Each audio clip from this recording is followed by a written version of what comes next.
My Lord and my God, I firmly believe that you are here, that you see me, that you hear me. I adore you with profound reverence. I ask you for pardon of my sins and grace to make this time of prayer fruitful.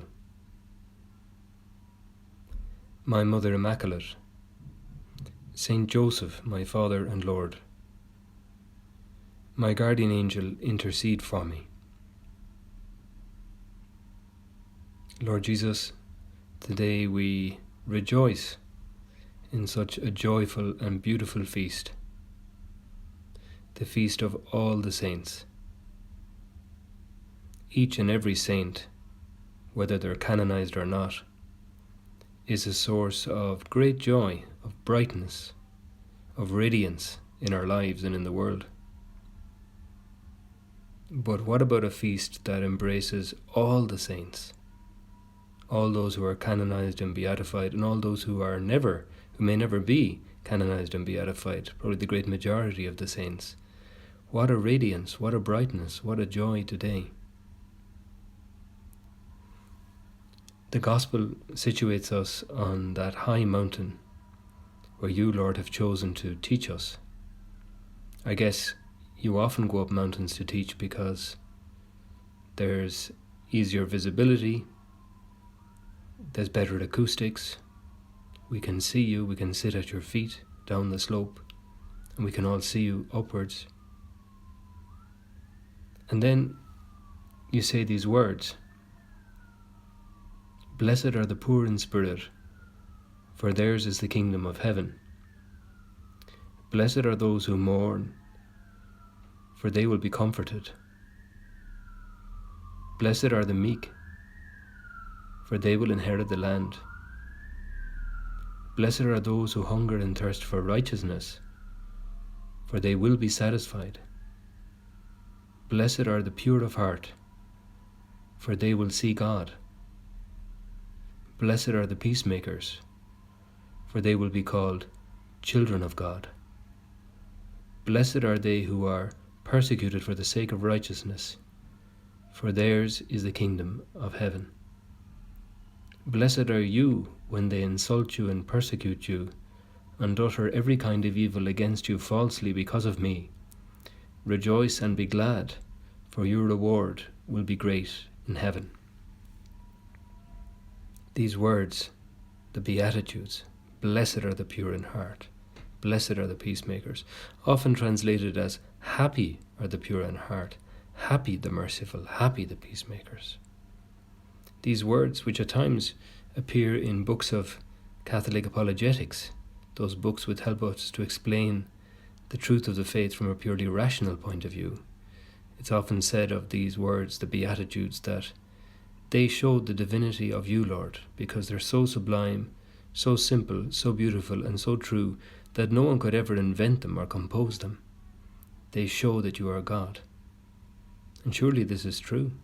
They are an argument, a way of sustaining our faith in your divinity.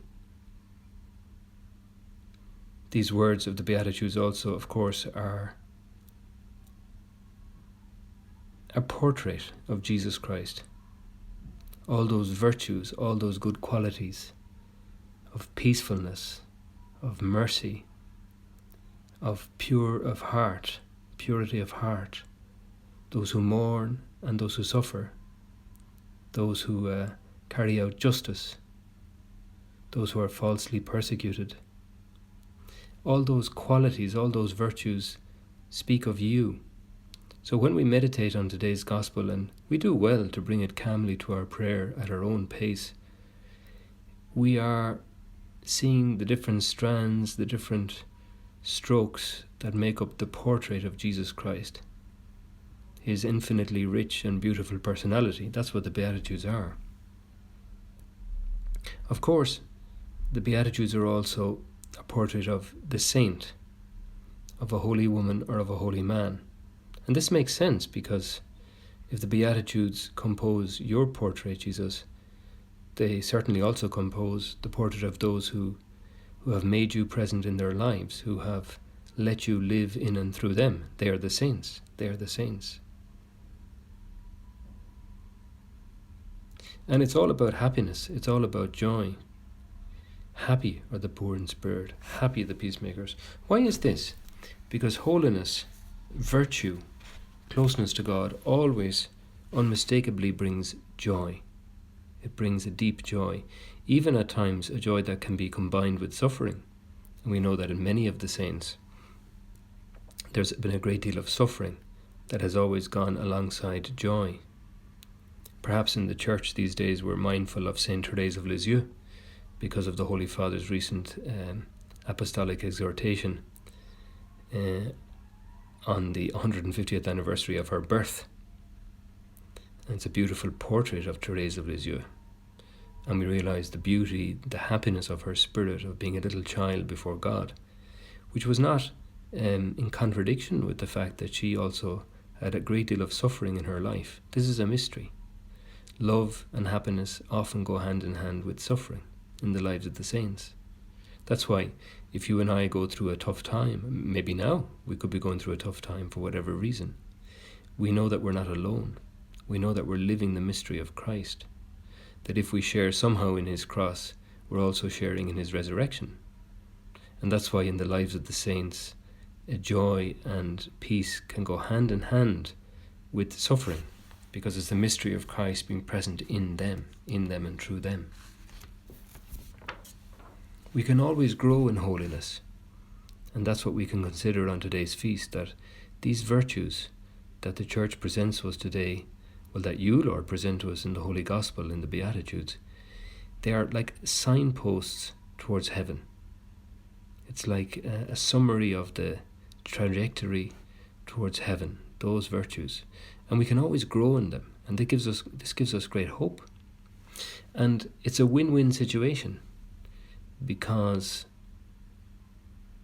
well, insofar as we grow in virtues, we grow in happiness, we grow in peace, we grow in deep serenity. Holiness is always happiness, even at times if there's suffering or effort involved, and there won't always be, perhaps. But what is happiness? It is the fullness of virtue. It's, I suppose, human and Christian maturity, and that's holiness.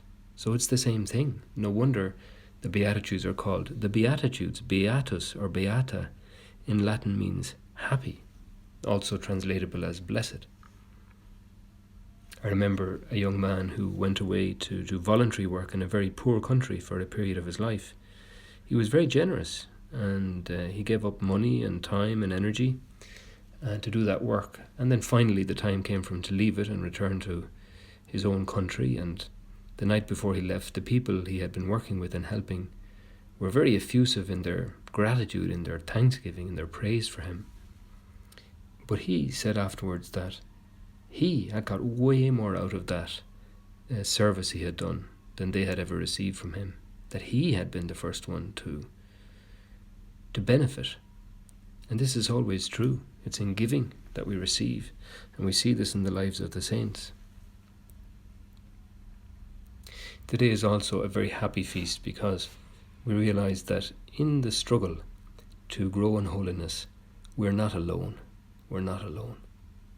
Our brothers and sisters in heaven, all the saints, known and unknown, are close to us. They love us. They accompany us. In fact, in the Second Vatican Council, we hear that the saints do not cease to intercede with the Father for us. They're always praying for us. We rely on their love, on their support. They're our brothers and sisters, our great friends who already are at home. Again from Vatican II, by their brotherly interest, our weakness is greatly strengthened. Well, yes, Lord Jesus, you know how weak I am. At times I'm very weak. And yet I can be strong within the family of the saints, with those brothers and sisters of ours. We think of Saint Therese, but we think of all the saints, especially perhaps those who are closest to us in our own spirit, in our own family, in our own devotions, and perhaps the saints who belong to our own family, people who have gone before us, marked with the sign of faith. They are close to us. They are close to God, and therefore they're close to us. I thank you, my God, for the good resolutions, affections, and inspirations you have communicated to me in this meditation. I ask you for help to put them into effect. My Mother Immaculate, Saint Joseph, my Father and Lord, my guardian angel, intercede for me.